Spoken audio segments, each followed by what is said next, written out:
Can you really build strength in the lower body with just your body weight? This is a question I often get asked, and the answer is yes. Some of my clients have had astounding results from just doing specific movements to target the lower body. In this video, I'm going to break down 8 of my favorite movements that you can try. I'm going to be going through exactly what the movement is offering for your body and some progressions that you can work on to fully unlock the movement. If you enjoy this video, please give me a subscribe, as this is a new YouTube channel. The first movement is a reverse Nordic.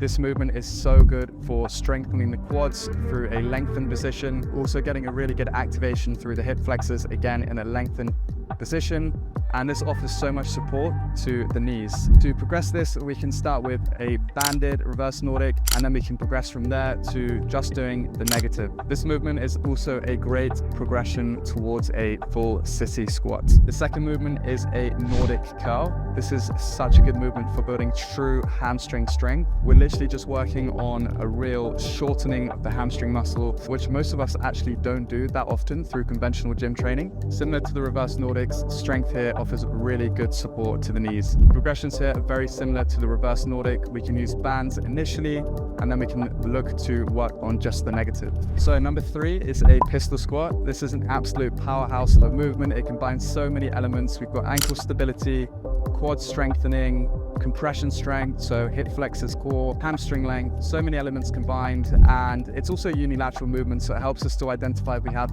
any imbalances between the two sides.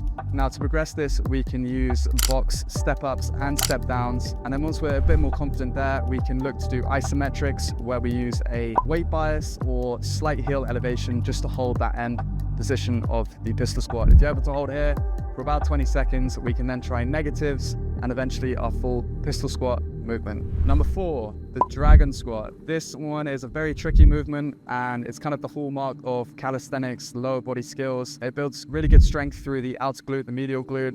We're also strengthening the adductor, the inner thigh, and obviously the hip flexors. Now for this one, we want to start with curtsy squats, so tapping the knee to the outside of the base leg, and then we can work on elevated dragon squats. And then similar to the pistol squats, we can work on using heel elevation and a weight bias to help us work towards that full dragon squat movement. Number 5, the split squat. This is a great movement for building strength through hip extension, for going into deep quad strengthening and also ankle mobility. This movement was popularized by knees over toes guy. It's such a great movement for just building strength and stability around the knees, because we're targeting that VMO muscle that sits just above the knee. Now, progressions for this, we can start by using a weight plate or a slant board to create the heel elevation. Once we're confident with that, we're going to take that away and just go without any support and just try to create that heel elevation on our own, which is going to require a little bit more stability through the ankles. Number 6, we've got sissy squat, great for building strength through the quads and providing stability to the knees. To progress this, we're going to use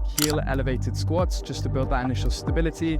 And then we're going to use a supported sissy squat to just build up some strength and understanding of the movement. Number 7, we have the Cossack squat. This is great for building lateral hip strength. We're creating length through the inner thigh, and then we're also strengthening the outer thigh or the medial glute on the leg that is bending. For this, we can use heel elevation to make the movement easier, and then we can progress by using bands and eventually our full Cossack squat movement. Finally, we have the single leg RDL. This is great for strengthening the posterior chain, creating length through the posterior chain, and just a really great movement for building stability and coordination. You should be able to dive straight into this movement. Guys, that's a rundown of my 8 favorite movements to target the lower body. If you do these 8 movements, you can absolutely build strength through the lower body. If you enjoyed this video, please give me a subscribe, as this is a new account, and any support at this stage is hugely appreciated. See you on the next video.